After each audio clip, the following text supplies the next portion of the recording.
Want to ask, since you mentioned that mainly you're a writer and you're also a frustrated scientist. So Hmm. I want to ask, like, how did you decide that you wanted to become a writer, with being a Pisay scholar, like blinded with STEM? Well, it's kind of a long story, but since we have the time, I'll tell you that story.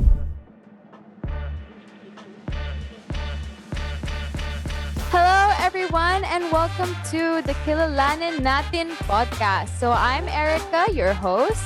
And I'm Lois, your other host. So I'm not sure po if in the this is the same case as your batch kasi po sa amin uh, if we if we don't take a STEM related degree, we would actually have to pay back the scholarship that Pisay gave. So same lang po ba yun sa dati po? No, that rule was put in because of us, because many of us opted not to go into the sciences. And to be honest, I think that that's a stupid rule. Disclaimer: the views, beliefs, and opinions expressed in this episode of the Kilalanin Natin podcast are those of the authors and do not necessarily reflect the views, beliefs, and opinions of the institutions they may represent. Hello everyone, I'm Lawrence And I'm Lois.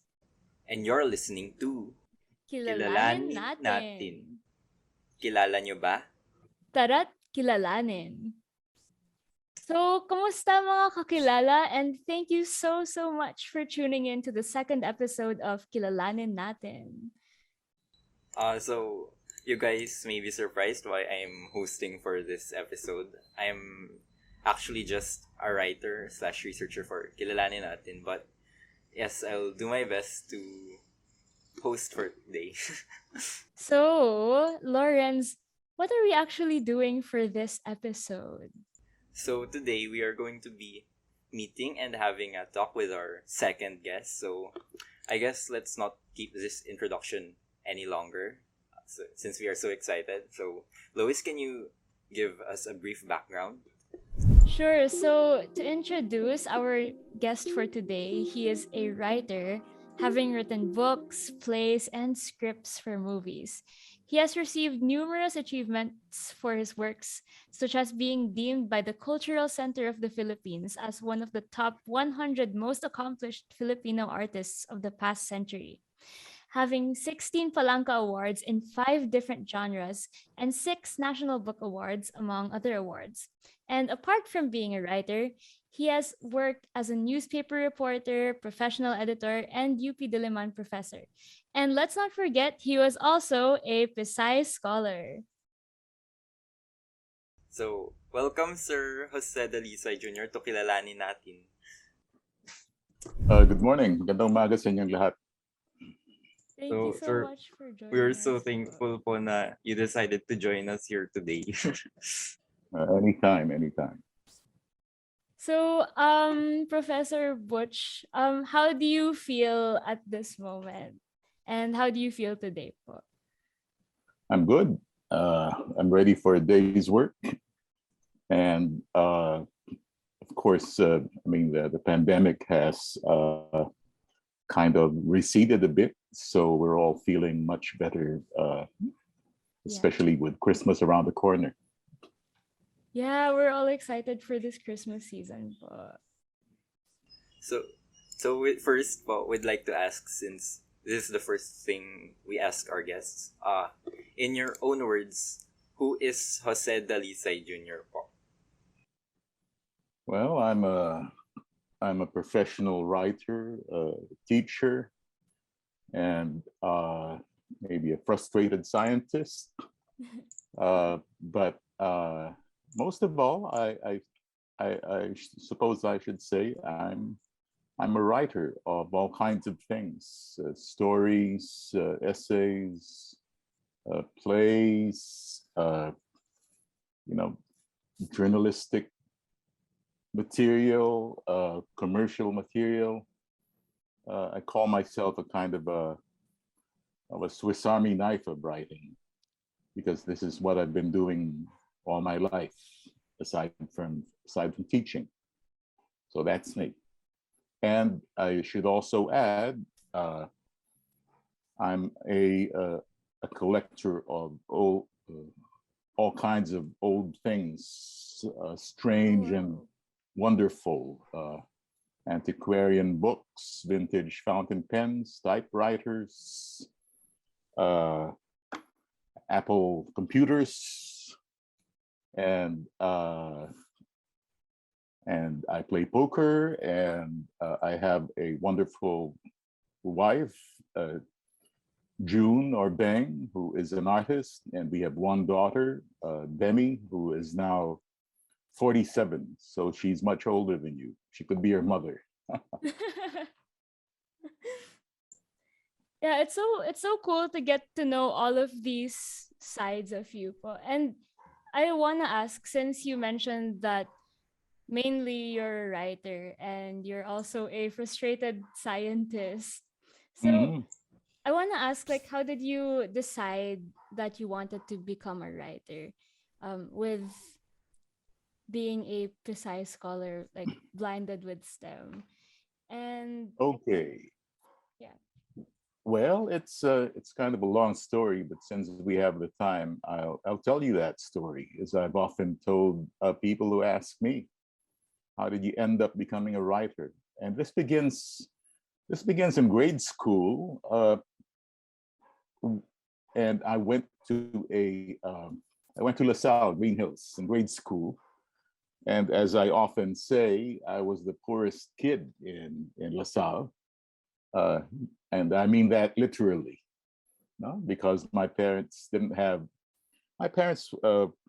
were middle class, but we were going through some very hard times, and but they decided that sending me to a good school where I could learn to read and write well was very important, because this was supposed to be our ticket out of poverty, and I was the eldest of five kids. So sabi nila, Butch, pag-aaralin ka namin, we will beg and borrow, and they did, just to put me through LaSalle. And it was difficult in some ways, because I really had very little money and was very often behind in my payments to the school.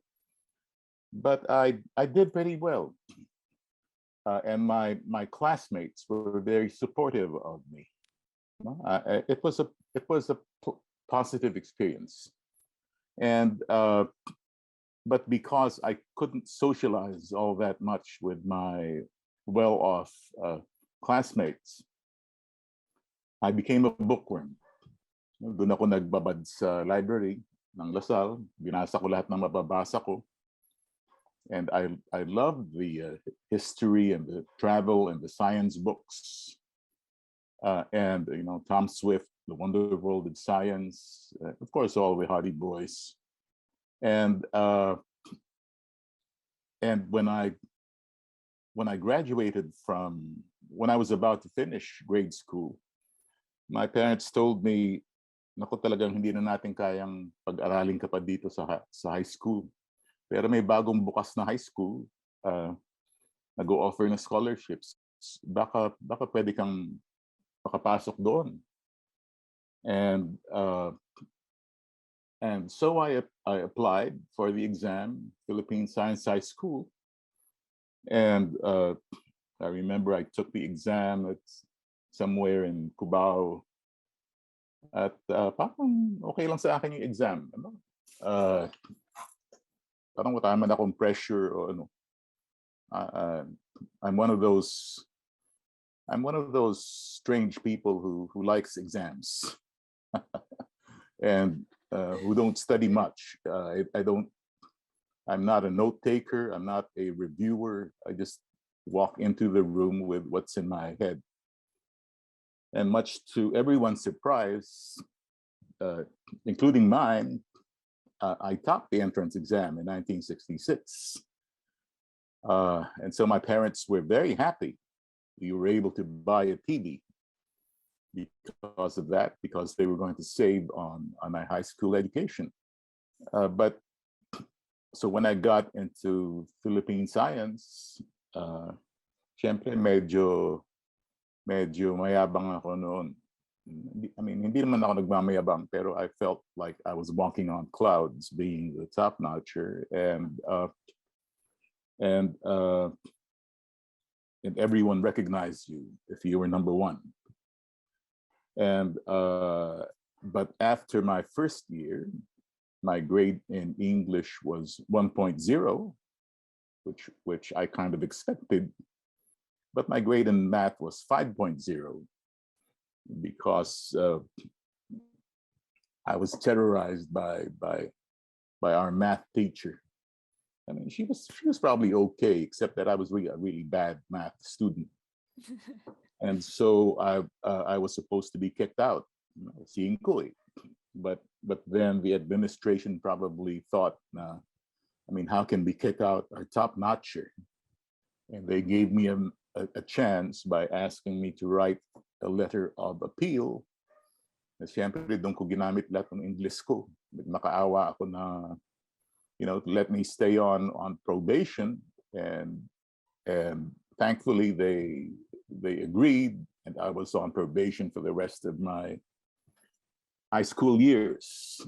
And so I graduated, and we were the first batch with an option.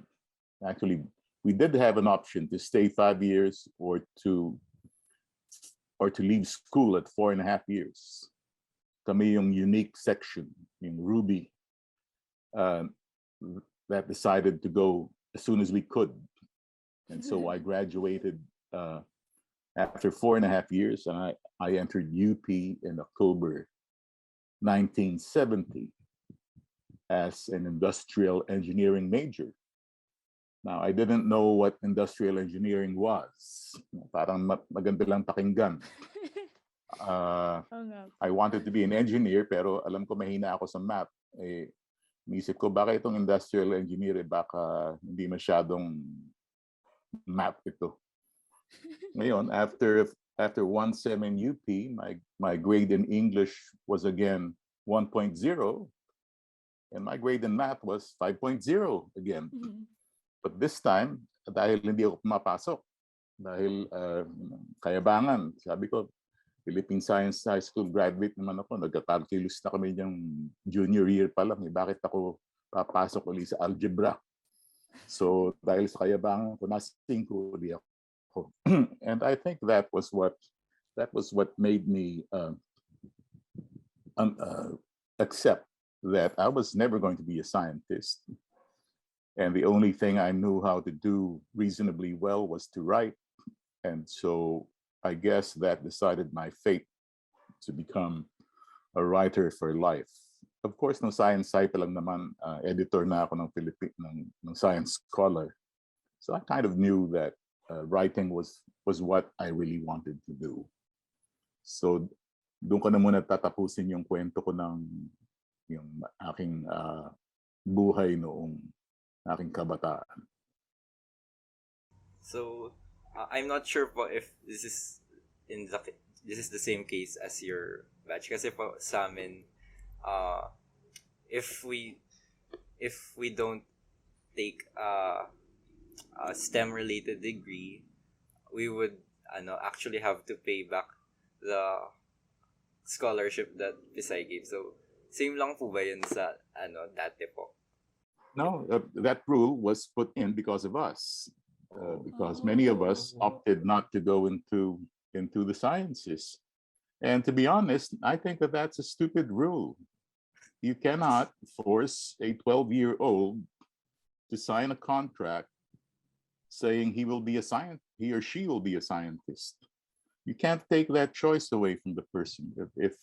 If you're intelligent enough, you will. If you love science, and I love science, except that I'm poor in math. Yeah. I mean, that never leaves you. But to force a student to swear that he or she will become a scientist at the age of 12 is crazy. And so what happens is that as a UP professor, for example, I've had a lot of students from Philippine science who who were burnt out or who deliberately burned out, flunked their subjects just so they could leave their you know their scholarship or whatever it was they were under, and so they could pursue the careers they really wanted. Yes. It's I think it's a short-sighted policy that our administrators should reconsider. Yeah, and I think it's very interesting then po because in your case and I think the case of a lot of other people, we kind of realize that in we kind of realize in Pisay that science may not be our specialty and that we're good at a lot of other things because we're surrounded by the best of the best. And it's just very nice to see someone who was successful in their field outside of STEM and who really loves what they're currently doing. So I want to ask, um, has education from Pisay helped in a way in like shaping who you are as a writer? Of course, because the scientific method never leaves you. Mm-hmm. It's an outlook on life that encourages you to be critical, to question things, to uh, to test things, to verify things, and especially in today's environment of fake news, that's very important to be discerning, and a Pisay education gives you that kind of capability in whatever field you may be. Hindi ka madaling lokohin, you know? At at lagi ka nagtatanong sa sarili mo at sa ibang tao, totoo ba 'yan? Paano mo mapeprebahan 'yan? And if you're a writer, that's very important. Even if the work you do is fiction, or let's say painting, uh, the way you look at the world is very important. Uh, and and I've had that with me all my life. And it's not just critical thinking. It's also the desire to learn. The nourishment of your imagination, your hunger for knowledge, for understanding things, uh, whether it's politics or astronomy or an interest in knowledge in all aspects of life, and that's that's very important to the 21st century human, to be able to integrate Yes. all of these things, because especially because life today is so much more complicated, and the intersections between science and art, technology and culture are all over the place, and so we need the kind of Pisay mind to navigate through this system. Yeah, I agree with what you said, po, because like you said, in the 21st century, the world is so complicated. I think po it's so amazing how you've made a big name for yourself as a writer and as an artist, especially since this career in the Philippines is often undervalued and overlooked here. And ayun po, with how what does being a writer mean to you po? Often, it's a sacrifice of of other things. There is what the economists would call an opportunity cost to it. Uh, well, I probably could have been a lawyer, but because I grew up under martial law, I thought, what's the point of being a lawyer when you have the law being abused and misused, you know? Uh, but anyway, yeah, being a writer uh, allows me to use my imagination to ask very important questions about our life and our society. And it also allows me to make a living because I think it's something that I can do pretty well. And so I've been able to live off of my writing, although I should say that that's something that not many writers can do because the opportunities are few and the competition can be pretty stiff. But again, this is something that I've done all my life, and so you know it takes both a love of writing and the discipline to, for example, to work and write every day and to broaden your mind so that it keeps being refreshed by new things, and the wonder never leaves you.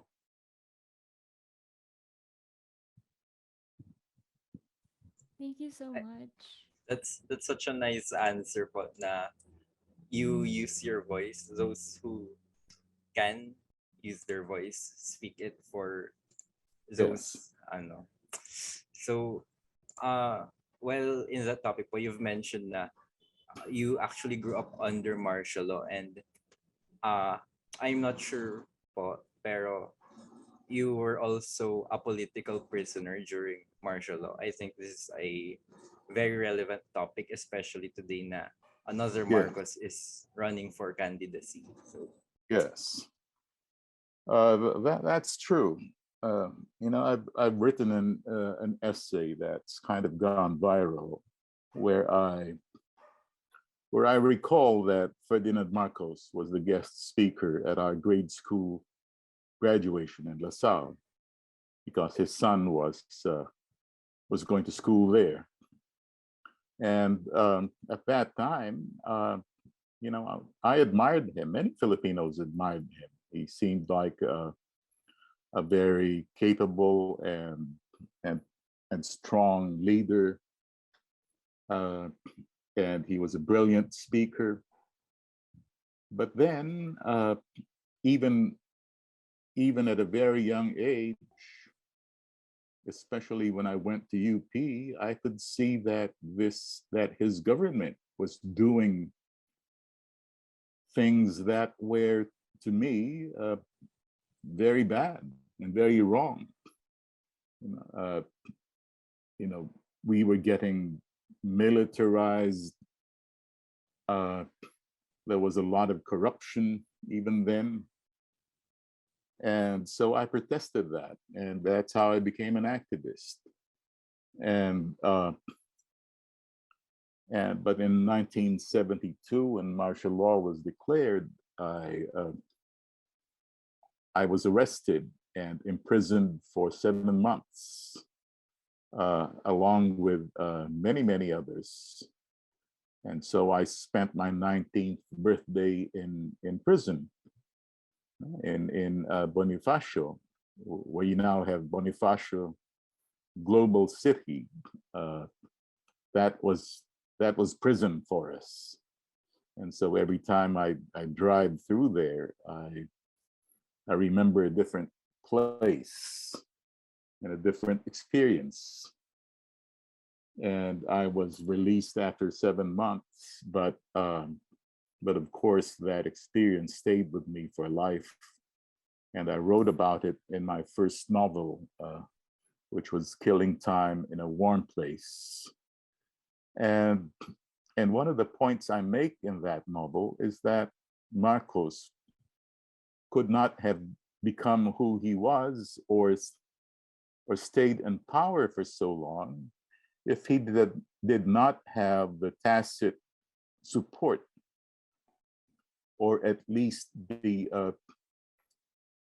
you know the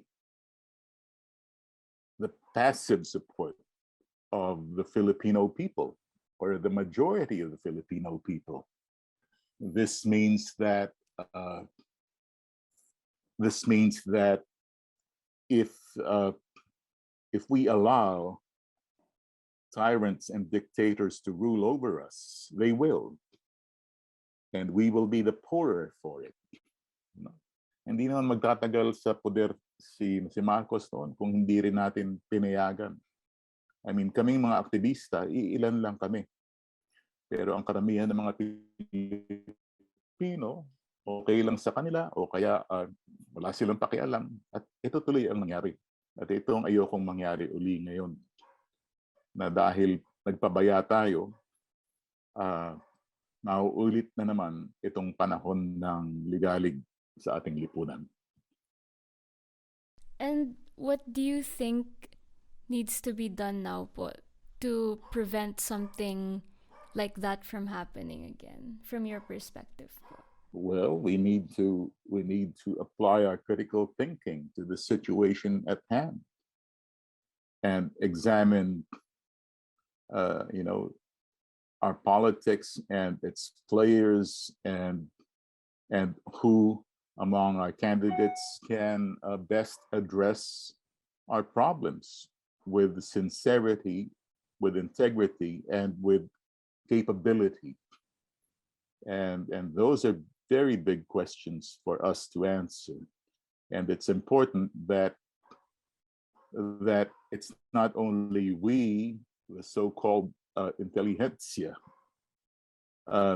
who do that kind of thinking, but also the masses of our people.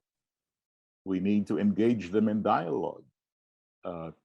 We need to ask them, what are your problems, and what are the solutions that you think are necessary, and who can provide those solutions.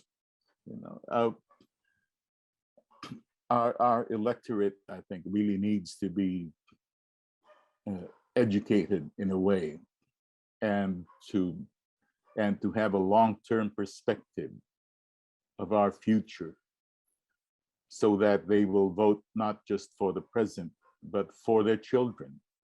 Yes. And their children's children. Ito yung nakataya ngayon.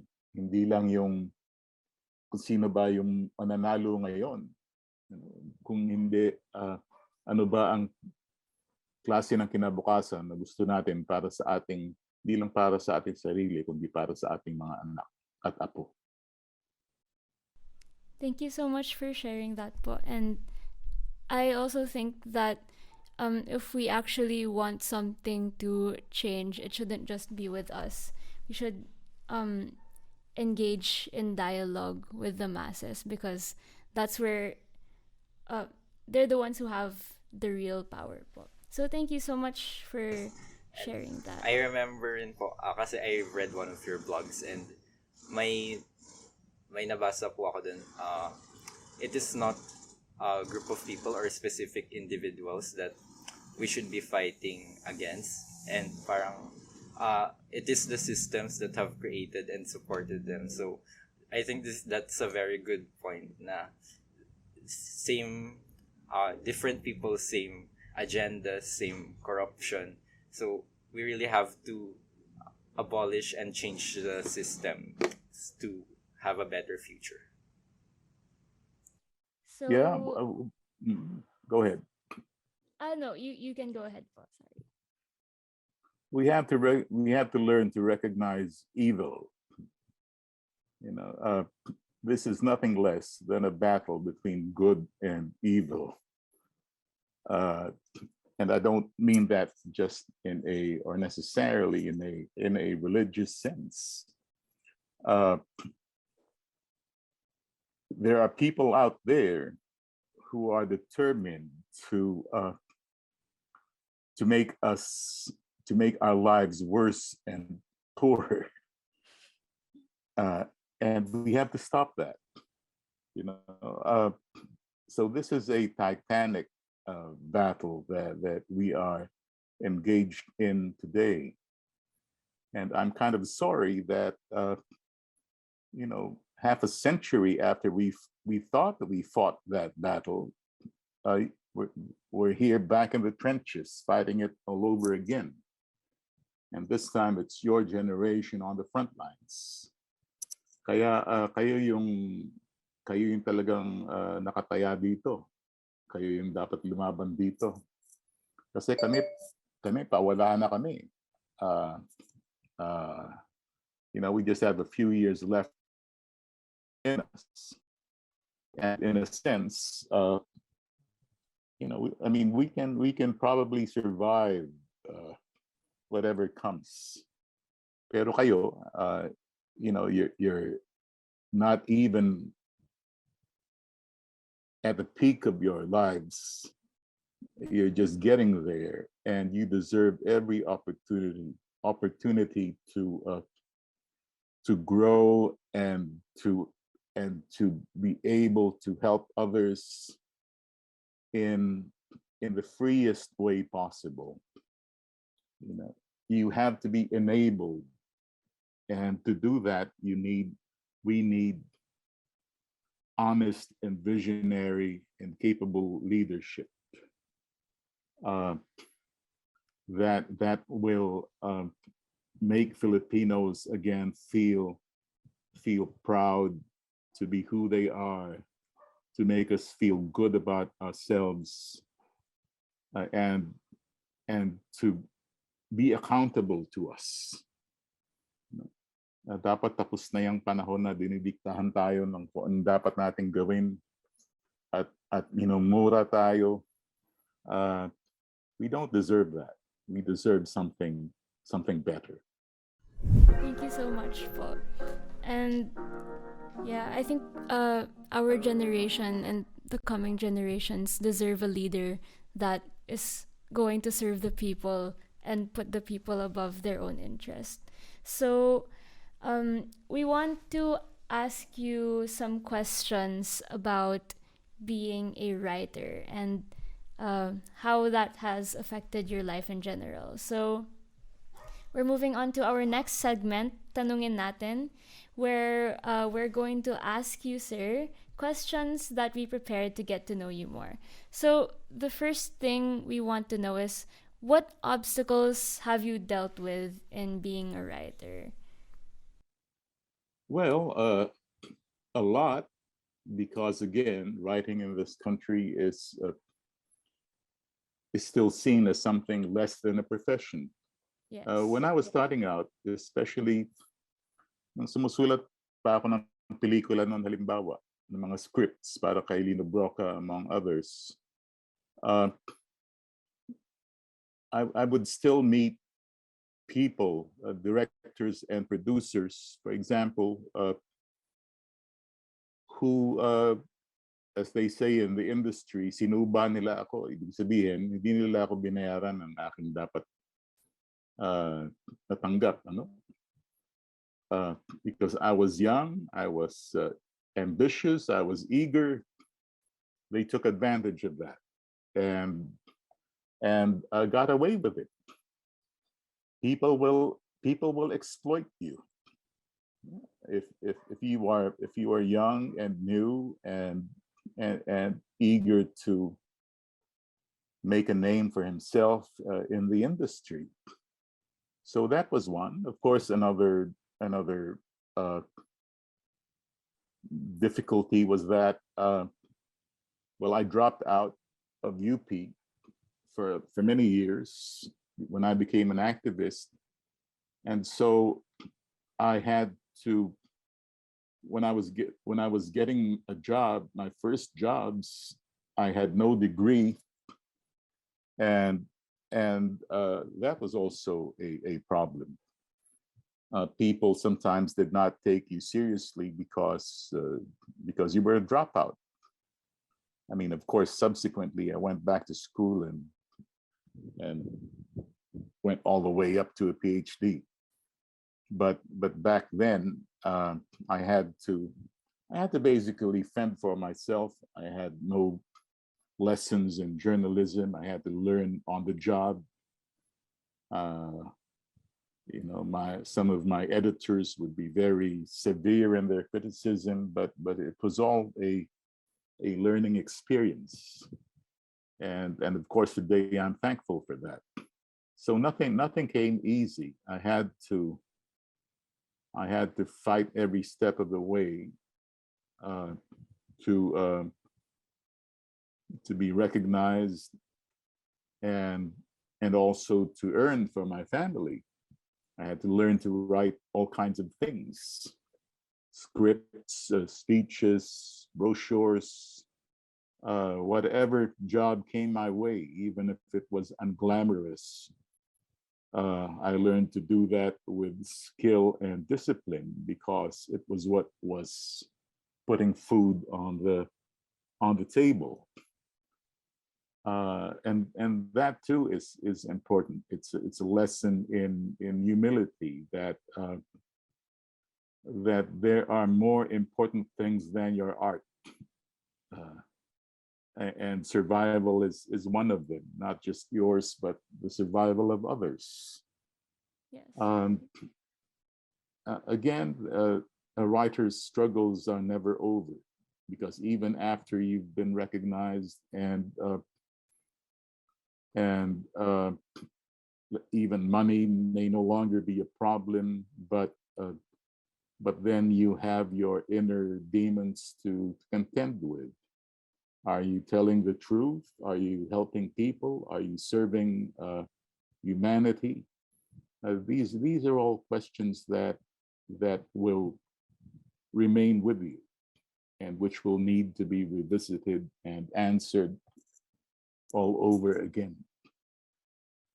Your conscience will always be sitting on your shoulder, and that's one aspect of it. And the other aspect, of course, is the aesthetics. How to remain a good writer in the literary or technical sense, and not to let your talents and your sharpness slide. You have to keep on your feet, even as you grow older and more forgetful of things. Mhm. And how did you not let those things dishearten you, Paul? Like you said that you had to provide for your family and you were Mhm. exploited by the people you worked for at first, and at the same Some. time facing your inner demons. So, how did you not let that dishearten you, Paul? Well, because my my my sense of wonder has never gone. I remain interested in all kinds of things. Uh, I told you earlier that I was a collector of many kinds of things, and I have this analog and digital side. Mm-hmm. The digital side of me, the Pisay side, you might say, is the computer freak. I've been an Apple freak all my life, all my adult life, and at one time I maybe had about 30 computers in the house, Apple Wow. computers, laptops, and so on, as a collection. And I would take them apart and make them run again, and until this day, to a certain extent, I can still upgrade my own Macs. I can't do board level repair, but it's a matter of just upgrading your memory or replacing your battery. That's easy. Um, so there's that part of me that likes to fix things, but I'm also very much old school or analog in that I collect vintage fountain pens from the 19 20s and 40s. Uh, Old typewriters. My oldest one just arrived a couple of weeks ago. It was made in 1896, and it's fully working. I At Wow. some point I had about 40 typewriters. It's now down to about 20 because I'm just keeping the best of things. And I collect old books, and by old I mean as old. My oldest book is from 1551.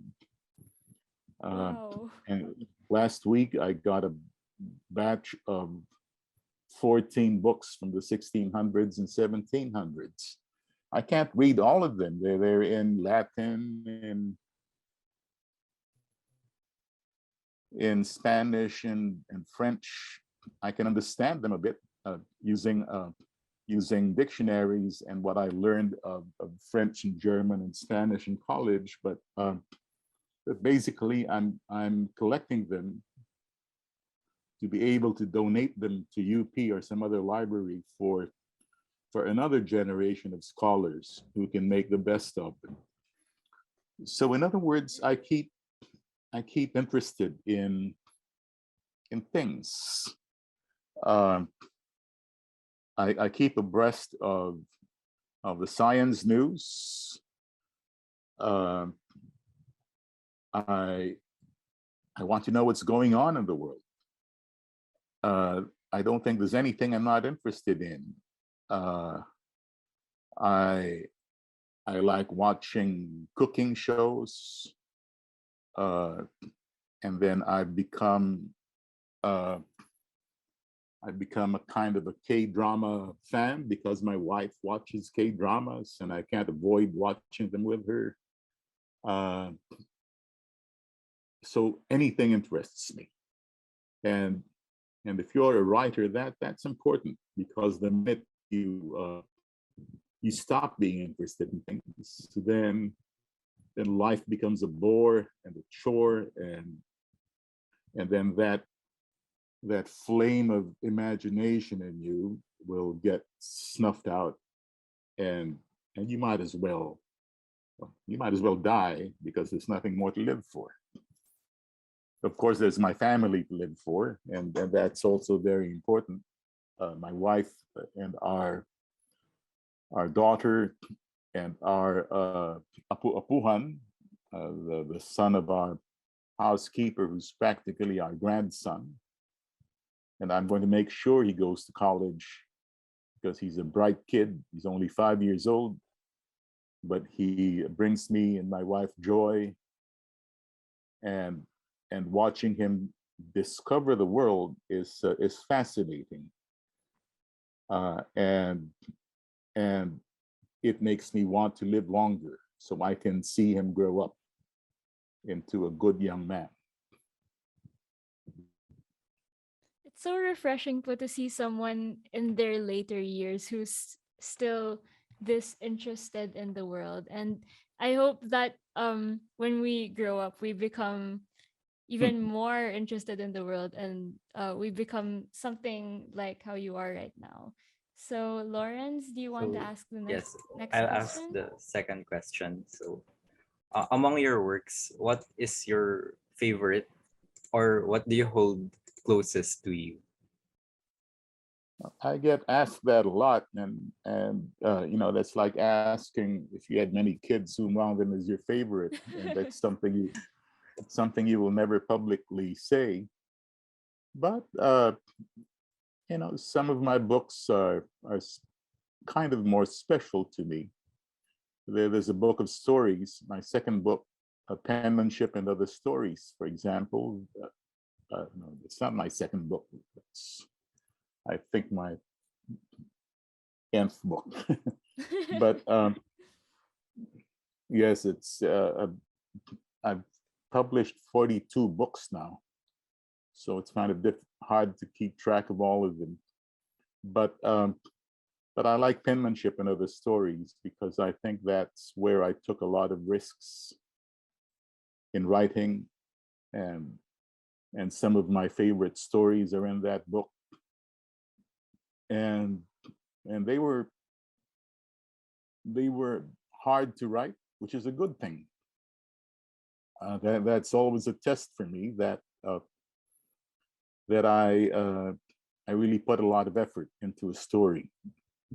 Sometimes stories come too easy, and they are to be mistrusted, because that probably means that there's something wrong with the storytelling there, because or something too obvious, which is why Yes. it came too easy.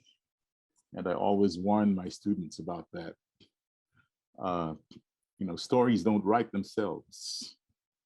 You think they do, but it takes many, many months or years of gestation Mhm. before they come out like that. But you have to look at it again the day after, or the month, or the year after, to see if it's really any good. So for our last question, Bob, uh, Mhm. do you have any advice for Pisay scholars or also students outside Pisay na aspiring writers and not exactly inclined to STEM? Well, what I always tell my students is, to write well, you read well. And you read, I mean, you read above your present level, so that you're reading something more challenging and more difficult, but also more interesting. Uh, it's nobody is born a writer. I don't think that's true at all. Uh, you know, we have prodigies in mathematics and in music, right? Even in Yes. Pisay, you've had you've had people who could do math at the PhD level, uh, or you have Mozart, who could compose a symphony at 8 years old. That doesn't happen in writing. Nobody writes a mature novel at 8 years old, because you need to have lived, you need social experience, you need maturity of thought and feeling to be able to capture and render the world in a certain way. Um, and this is why you need to read, because reading kind of shortens that process of learning about the world. You look at the world through the imagination, through the filter of others, and you can imbibe that and learn about life much more quickly. So read well, because that's important. Also, if you're a STEM person who thinks he or she who thinks if you think that you want to be a writer, you don't need to leave your STEM course to do that. I've often reminded my students who were thinking of shifting from, let's say, biology to creative writing, if you're already writing well, your background in biology will serve you better than a creative writing degree, because that will give you a unique perspective on life Yeah. that very few writers have. You know, uh, I even advise my smartest writing students to pursue, graduate degrees in history or anthropology, or something else other than literature, to expand their horizons. Uh, because that kind of understanding of the world is important. Uh, so it doesn't need to be necessarily this or that. Uh, it can be both. Or if you decide to become a writer anyway, you never leave the science. That will stay with you, at least in your outlook on life as a person and as a writer. and that will be a great contribution to our literature. A writer who has a scientific mind, can understand and represent the world rationally, because we live in a web of lies, and only rational thinking will bring us to the truth. I mean, even the imagination can be rational if you know how to use it well. I Okay? agree po. And I think you made some really good points. Like writing is a way of expressing yourself and showing your perspective on the world. And if we have many different points of view, or if we have many different experiences, we'll be able to do it even better. So thank you so much for Mhm. sharing that. And I think that's very encouraging for uh, Pisay scholars who love writing and who want to show their more creative side. So thank Mhm. you so much for joining us, You're Professor very welcome. Dalisay. Thank you Um, po, sir, for the very insightful answer. So, uh, you not only serve as an inspiration for us precise scholars and for aspiring writers, but for everyone in general who has something to fight for. So, yes. Salamat, salamat. Okay. so, So, sir, before you go, do you have anything that you would like to promote? Wala naman. Just I do have a blog,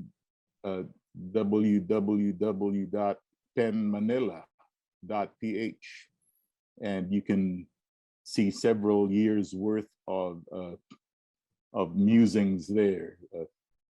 Many funny essays, light pieces. It'll be fun. So don't forget to have fun. That's also important. Life is already too sad and too troubled for us not to have fun. Okay. Yes po. Actually, Lawrence and I read your blog and we really enjoyed reading your pieces. So, Good. Good. yeah, we recommend it. And uh sir, if you would like to go now, that would be okay All po. right. And thank you I Okay. so have Bye much, bye. sir. bye po. Bye bye. Wow. ang, ang ano ni sir, ang talino, ang Oo daming nga. say. Okay, okay, Ang so, the way he expresses his ideas is so put together. mm ganun pala Tapos, kapag writer. oo, ang galing niyang he's so good at telling stories. And I think Mm-mm. that's what I admire about him. Because he makes everything seem interesting. And he's also so inspiring kasi sobrang interested pa rin niya sa mundo hanggang ngayon. And Mm-mm. he's just, he cares about the future of the Philippines and he cares about kung ano yung mangyayari sa generation natin. So, ikaw ba, Lauren? Ayun, I feel like I've learned a lot. Ang daming sinabi ni Sir politically but also holistically sa science. And as someone na hindi talaga inclined, as a Pisay scholar na hindi gaano ka-inclined mag-STEM, sobrang na-inspire ako from his words. Yun. So, ayun. Super saya ako na we were able to have this opportunity with Sir. Thank you guys so much for listening to the second episode, and your support means a lot to us. Get the latest news on our episodes through Facebook, Twitter, Instagram, and TikTok. So this is the Kilalanin Natin host signing off. Thank you for listening and see you again on our next episode. Bye! You can subscribe to the Kilalanin Natin podcast on both YouTube and TikTok, or follow at Kilalanin Natin on Instagram and Twitter.